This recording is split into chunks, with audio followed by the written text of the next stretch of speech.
ભાઈ વિનાયકભાઈ વ્યાસ છે. મારી ઉંમર છે 68 વર્ષ. હું અહીંયા અંબા ટાઉનશીપમાં રહું છું.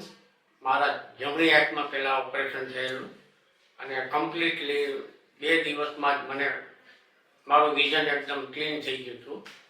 સચિન સાહેબે સર્જરી કરેલી અને સ્ટાફની વાત કરું તો બહુ સુપર આ લોકો સેવા આપે છે, જે બદલ હું આભારી છું. અત્યારે એક કરું કે આમાં બધાને ડર લાગે છે, પણ ડર જેવું કાંઈ છે જ નહીં.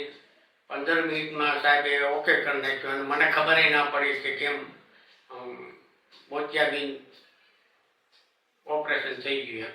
આરામથી અહીંયા આવવાનું, કોઈ જાતનો ડર રાખવાનો નહીં. આરામથી સર્જરી થઈ જાય છે, કોઈ જાતના ડર વગર આવવાનું અને બહુ સારી રીતે અહીંનું મેનેજમેન્ટ.